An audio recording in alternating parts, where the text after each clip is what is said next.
Hello, America. I'm Mark Levin, and this is Life, Liberty, and Levin Saturday.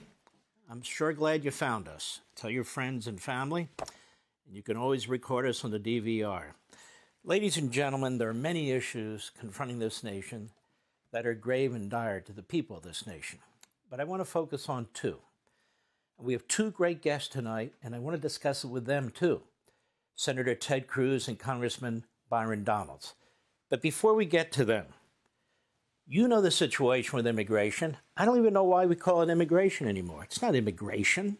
Like we have some kind of managed system for people to emigrate to the United States. And we politely call them immigrants or people without documents and so forth.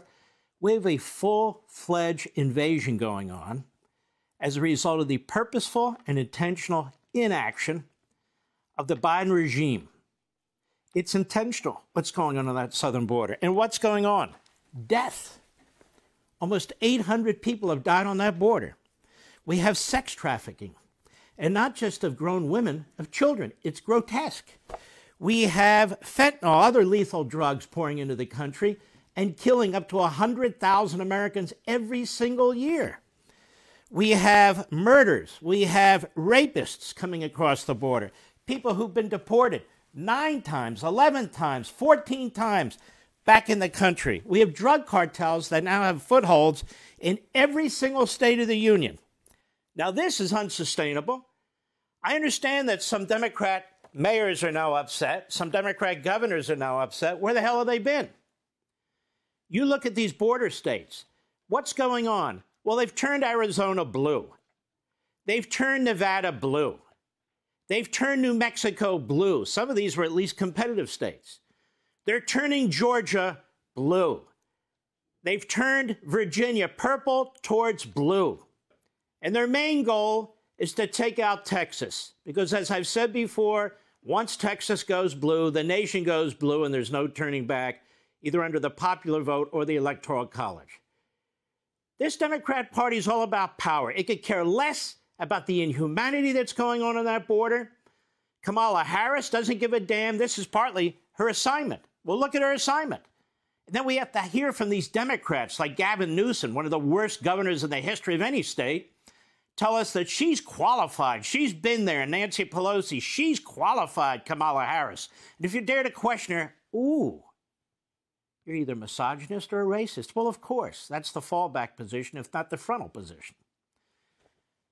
In his 412-year career in Washington, D.C., Joe Biden's been to the border once. And even then, he saw Potemkin Village. They cleaned out the streets. They cleaned out the cages and the detention centers. And he's shuffling around, and he's wondering what the problem is. They keep certain Border Patrol away from him so they can't complain to him. And that's that. Then we have a cabinet secretary, this Mayorkas, who tells us the border's secure. Have you ever seen anybody tell a bigger lie in your life? While he oversees and he knows exactly what's taking place on that border. And so this is the Democrat Party. This is not nature doing this. This is the Democrat Party doing this. And then there's another issue front and center. Spending. Spending. In the next few days, the debate will be whether the House Republicans shut down the government or not. Where are the Senate Republicans? Matter of fact, in this whole immigration issue and border issue, where are the Senate Republicans? What are they proposing? Are they using their power? They have a lot of power in the Senate. They have the filibuster power. They have the budget power. They can influence and affect all these issues. Where's Mitch McConnell? Is he still with us? And how about the others that surround Mitch McConnell? Where are they? Cornyn, Thune, Barrasso, and the rest of them. Are they just placeholders? The majority of the Republicans in the Senate, they say nothing, they do nothing, and then when they run for office, they don't have any principled position, so what do? They blame us when they can't get a majority. And a majority to do what? Look at the budget situation. What is the position of the Senate Republicans when it comes to spending, debt, and the budget?